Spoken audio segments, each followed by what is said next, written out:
What's going on, y'all? This is Dana Poole, Junior Master Executive 8, and in this video, I'm gonna be talking about how sometimes leadership can be uncomfortable, but you should get used to it. So, like, I had a situation happen recently where I had to take a leadership role, and it felt uncomfortable. And it felt uncomfortable because I felt like that the person I was kind of like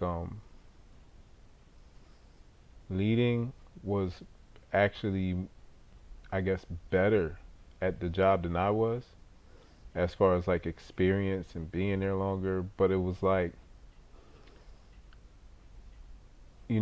I just noticed times when it came time to like kind of like take initiative, like li- like it seemed like that time came up, and I was like, okay, like somebody's got to do it. I'll do it.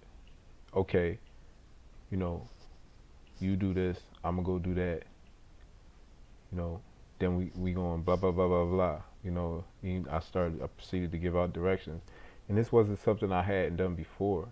But like, and I don't even know why it felt uncomfortable. I guess because I felt that kind of um, like I don't know, just like this guy knows way more about this than I do. Like if anything, like I'm surprised he didn't take the reins and say, "Hey, you go do this, go do that." And that's when I realized I was kind of like, well, maybe in this situation that wasn't for him to do, that was for you to do. So like, yeah, it felt uncomfortable, but um,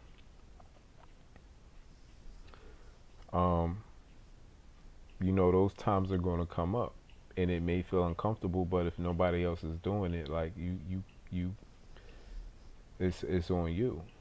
You know what I mean? So like, it may feel uncomfortable, but like you'll get it done. You'll get it done. You know what I mean? You'll even find yourself being put more and more into these leadership roles, like, and it can feel very uncomfortable because like you're no longer responsible for just you, like to the point to where everything you do and say is like being listened to, like you actually become the example for others. So it's like you'll start to become very mindful of what you do, what you say, how you treat people. You know what I mean? Because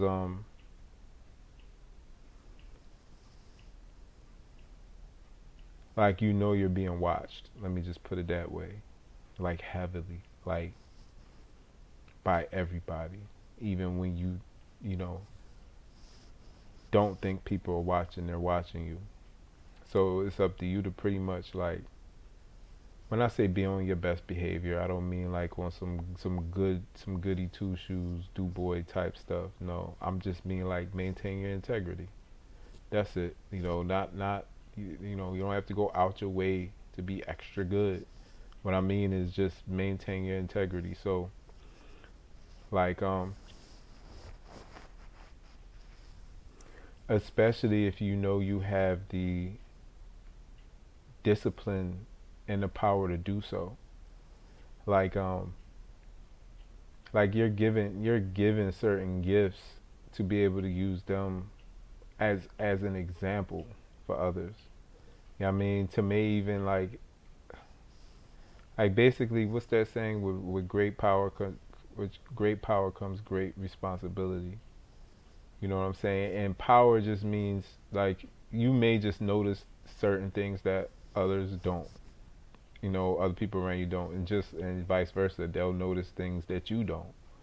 You know what I mean? And that's how we all grow. So gotta be mindful of what you're doing, what you're saying. You know, um, man, what you're eating, what you're watching, what you're looking at, what you're not looking at. Like, like everything you do is being watched. Let me just put it that way. Like Like you're not a leader when you're leading.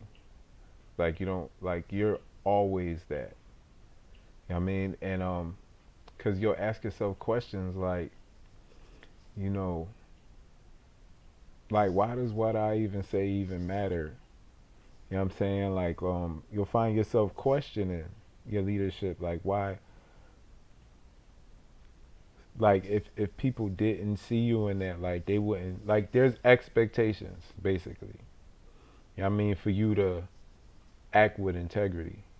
I mean, not so much act the way other people want you to act, especially if that's the energy, like I said in another video, that's the energy you put out. So I'm not trying to make this in a sense of you should be what people want you to be. I'm not trying to make it like that. But I'm just saying you should be the best example of the best version of yourself that you can be.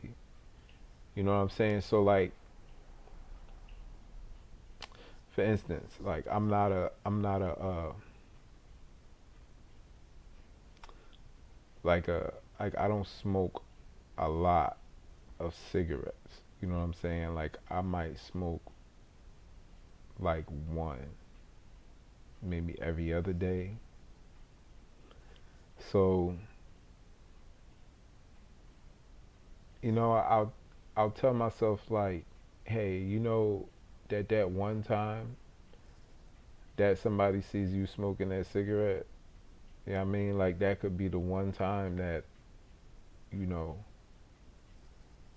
that affects their life forever. Like something's, you know, I'm not like take this with a grain of salt, you know what I'm saying? But like matter of fact, I was listening to the book by David Goggins, and he talked about a particular race that he did, and how this kid had drove 2 hours to see him finish the race, and like he made sure, he said, I made sure, like he, you know, he talked about the race as far as it not being not that it wasn't significant, but like he, I just remember him saying he wasn't so much worried about the race, but he always made sure he finished strong.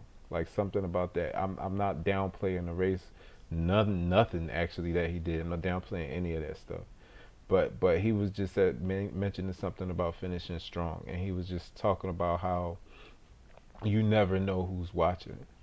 Like you never know who's I guess rooting for you. You never know who's supporting you. Like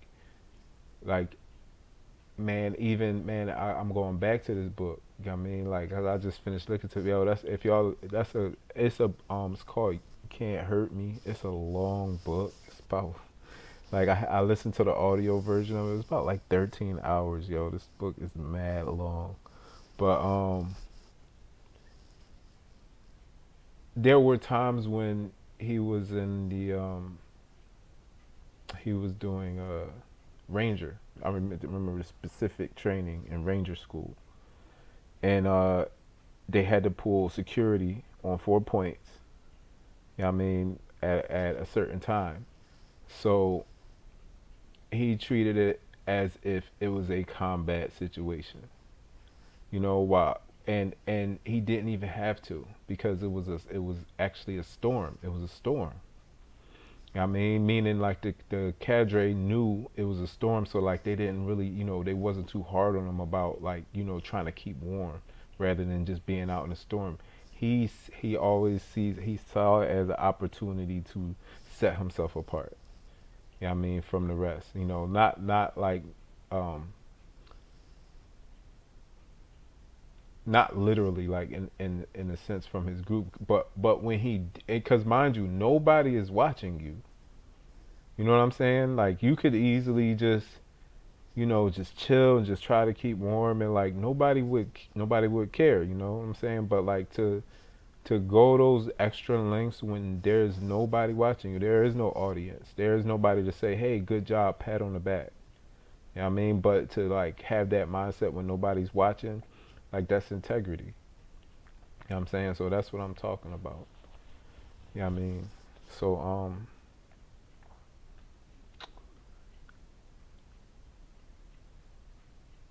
So yeah, being a leader may be uncomfortable, but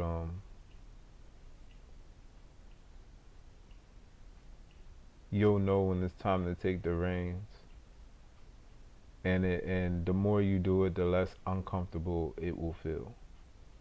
So whenever those opportunities present themselves, and you feel like your spirit tell you, hey, like we need to be the ones to be like, this needs to be done, that to be like, then take the reins and get it done, and eventually it'll be less uncomfortable.